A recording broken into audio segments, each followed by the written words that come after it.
Samurai versus Knight. We've all seen the debates, the who would win in a fight videos. But what if we change the game? What if instead of a one-on-one duel, we put them in a year-long survival challenge? Both are stripped of their armies and titles, branded as fugitives, and forced to live on the run. Who has the better chance of making it to day 366? This isn't just about fighting prowess. It's about wit, adaptability, and the will to survive against all odds. Let's set the scene. Imagine a vast, neutral territory, a mix of dense forests, rugged mountains, sprawling farmlands, and bustling medieval towns. Our knight, clad in his full plate armor, and our samurai, in his iconic lamellar armor, are dropped at opposite ends of this world. The local rulers have placed a hefty bounty on both their heads. Every guard, every bounty hunter, and every opportunistic peasant is a potential threat. Let the ultimate survival contest begin. First up, let's talk gear. This is a huge factor. The knight is a walking fortress. His full plate armor can weigh up to 60 pounds, or about 27 kilograms. In a direct fight, it's incredible. Arrows might bounce off, and sword strikes could be deflected. But for a year on the run, that weight is a massive liability. Imagine trying to swim across a river, climb a steep cliff, or just run from a patrol while wearing what is essentially a metal suit. It's noisy, it's exhausting, and it screams I am a very important person, probably with a price on my head. While he could ditch parts of it, the full set is his greatest advantage, creating a difficult choice. His weapons, like the longsword and maybe a dagger, are versatile and deadly, but they also clearly mark him as a warrior. Now, let's look at our samurai. His armor, known as oyoroi, or later styles, is made of small lacquered plates of leather and iron laced together with silk cords. It's lighter than the knight's plate, offering more flexibility and mobility. While it doesn't provide the same all-over protection, it's far better for a life on the move. He can run faster, climb more easily, and be much stealthier. His primary weapon, the katana, is legendary for its cutting power. Paired with a shorter wakizashi, this daisho set is incredibly effective in close combat. He might also carry a yumi bow, a powerful longbow that gives him a ranged advantage for both hunting and defense. Right off the bat, in terms of gear for long-term survival, the samurai seems to have a slight edge due to mobility. But survival isn't just about gear, it's about skills. Let's break down their training.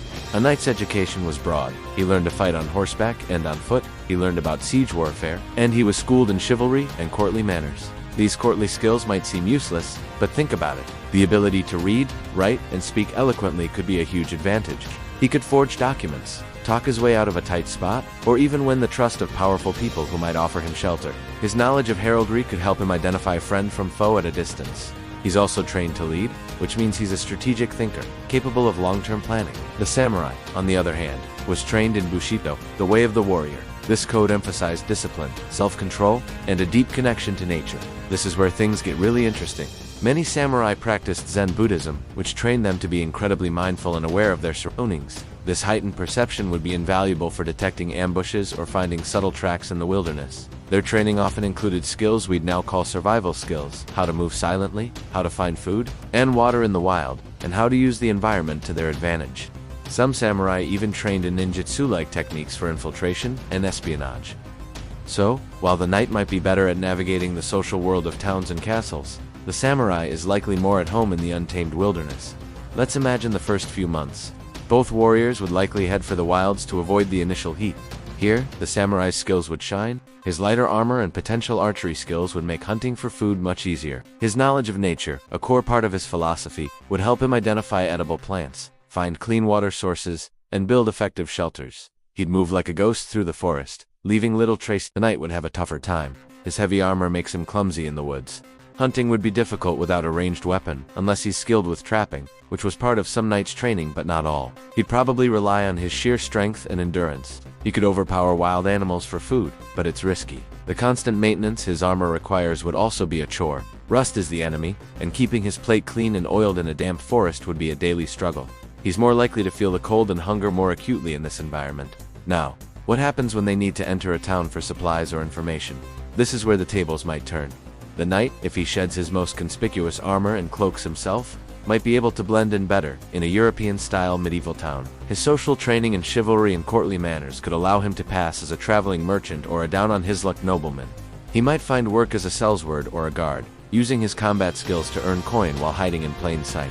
He could charm a tavern made for information, or gain the sympathy of a local priest for a place to stay. The samurai would face a bigger challenge here.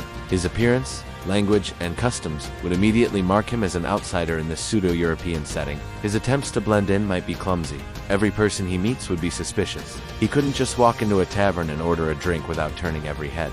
His survival in town would depend on stealth and avoiding contact, perhaps sneaking in at night for supplies. His best bet would be to find marginalized communities or a black market where his unique skills might be valued. But this is a high-risk strategy. Let's consider the bounty hunters. They are constantly on the lookout.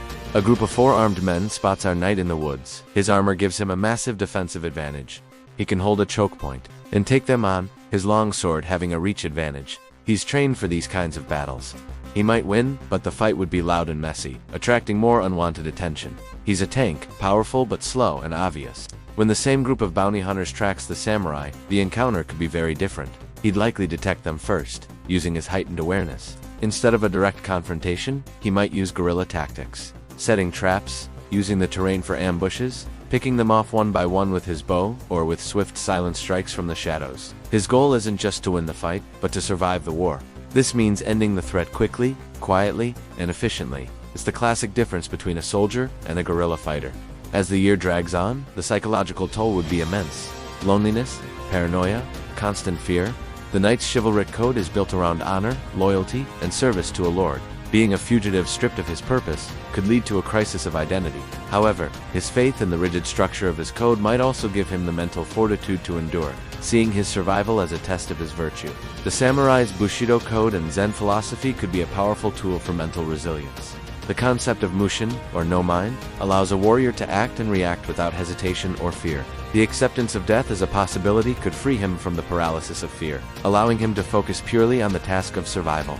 He is trained to be self-reliant, his honor being internal rather than tied to a social structure. This self-contained philosophy might be better suited for long-term isolation. So, after 365 days of running, hiding, fighting, and surviving, who is more likely to be left standing? It's incredibly close. And it really comes down to what you value more: social adaptability or wilderness self-sufficiency. The knight's path to survival lies in the towns and cities. His ability to navigate social structures, coupled with his formidable combat prowess when cornered, gives him a fighting chance. He could integrate, find allies, and use the system to his advantage. His biggest weakness is the wilderness and his conspicuous gear. The samurai's path lies in the wild. His skills in stealth, archery, and living off the land make him a true survivalist. His philosophy provides immense mental strength. His biggest weakness is the social world, where he is a complete outsider. Given the scenario of being hunted relentlessly, the ability to disappear is perhaps the most crucial skill. A knight can try to hide in plain sight, but his nature is to be seen. The samurai is trained to become one with the shadows. He can live off the grid for far longer, avoiding contact and conflict whenever possible. While the knight is a fortress is a fixed target. The samurai is like the wind, hard to see, harder to catch. For that reason, my money is on the samurai. His combination of mobility, wilderness, survival skills, guerrilla tactics, and a mentally resilient philosophy makes him better equipped for a long-term fugitive scenario. He is a master of avoiding the fight, and in a year-long survival challenge, not fighting is often the best way to win. But what do you think? Who would your money be on? The armored knight or the silent samurai? Let me know your reasoning in the comments below. It's a fascinating matchup with no single right answer. Thanks for watching, and if you enjoyed this historical showdown, make sure to like, subscribe, and hit that notification bell for more. See you next time.